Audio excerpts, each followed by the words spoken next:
Alright, we're going to be going over this Trunks from Fight Against Despair event. As I mentioned in the Int free-to-play video, this guy is not a bad unit and he gets a lot better after the Dokkan Awakening comes to global, but it is a lot of work.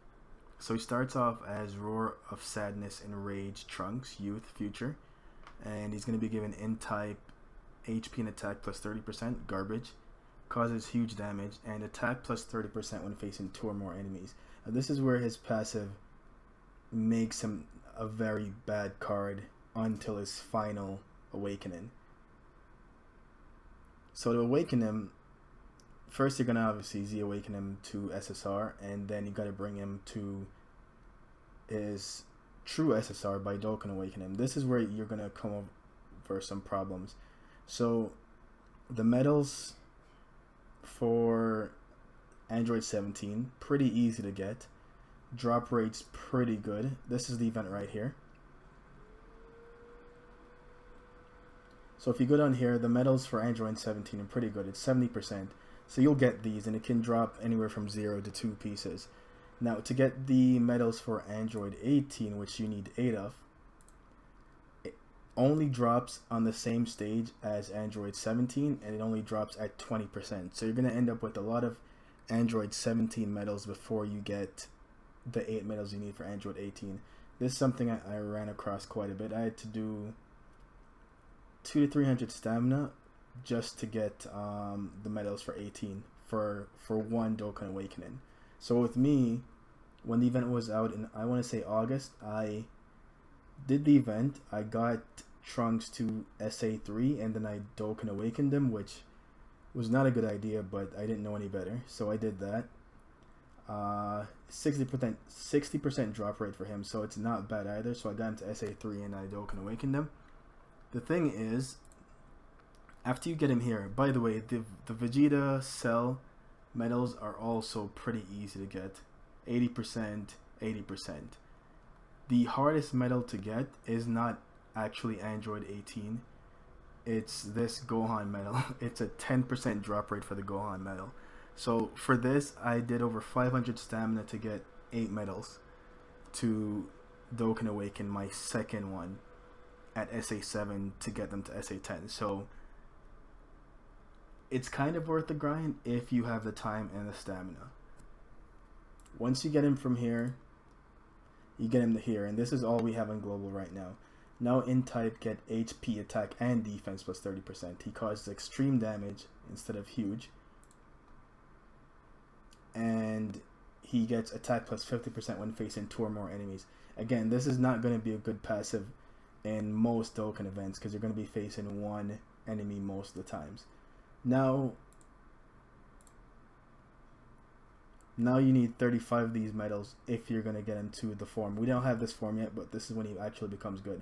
So, because you cannot get this guy to UR, if you want to open paths for him, the whole thing I just described to you with these medals, you got to do this 5 times.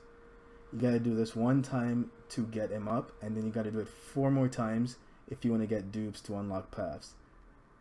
I don't think I'm going to be doing that anytime soon. Like I said, I have this version at SA10, and I'm just going to chill with this. I'm going to get him, I got him the free dodges in the potential system, and I'm just going to relax on that for now. Okay, so they're telling you can use them to raise the attack of these units, but like I said, it's so much work that it wouldn't even be worth it. Once this comes to global, that's when he actually becomes a pretty useful unit. Now he gives in type HP, attack, and defense plus 70%, which is not that bad, to be honest. The Deborah from the Baba Shop is of course a better overall int lead, but if you're just going to be running a free-to-play super team, this would be a better lead, this or Goku Jr. Goku Jr. would give significantly less to stats, but he would also be given Ki plus 2. Now he does supreme damage, which is good. There's not a ton of free-to-play units that do supreme damage, so right there he's already doing pretty good. And now they've completely switched. They've done a 180 on his passive. Before it was when he was facing 2 or more enemies. Now it's attack plus 70%, so this has gone up, and when he's facing 2 or fewer enemies. So now he's actually useful for pretty much every Dokkan event in the game, outside of say Kura or someone like that has a bunch of henchmen in certain phases. So this is not a bad pass. This is a pretty decent passive. Attack plus 70%, supreme damage. Still a member of the hybrid teams, obviously. Golden Warrior, Saiyan lineage, Super Saiyan. He's just gonna have so many links with Super Saiyan. Royal lineage, prepare for battle. Fierce battle, very good link as well. And dismal future. So if you want to be prepared for when this comes over, I would say go ahead and at least get him to SA 10 and bring him to this form.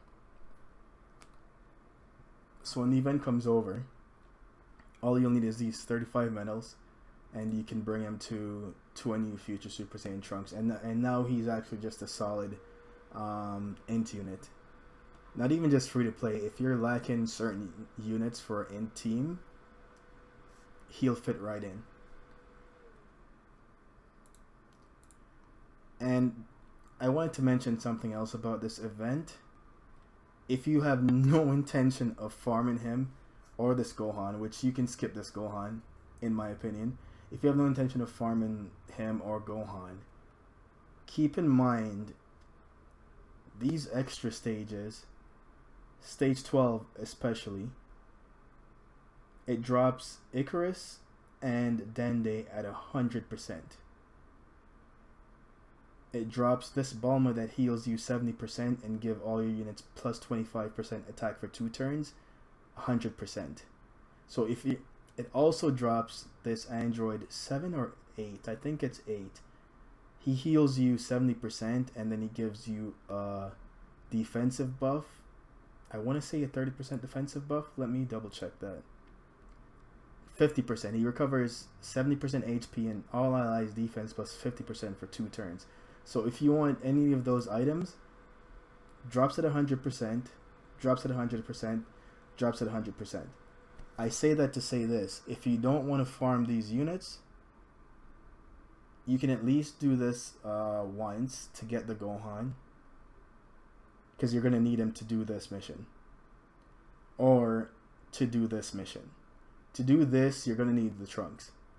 But to do the other 2, all you'd need is just to go on a new team. And you don't need to awaken him or anything like that. You just need to get him, and then it's good. Honestly, these are worth it. These are items that are worth it. Icarus is something that I'm low on more than I'd like to be. So this is something I'm going to farm. I'm going to farm this as well. This I use a lot. I use this more than either of these 2. So that's something to keep in mind. If you're low on any of those items, this is a good mission to farm these on. And I think that's going to be it for the video. Thanks for watching. Let me know if any of you guys have, not this version because I don't really play JP that much. Let me know if any of you guys have the Future Changer Super Saiyan Trunks already, and if you have him 100% in the dupe system or not.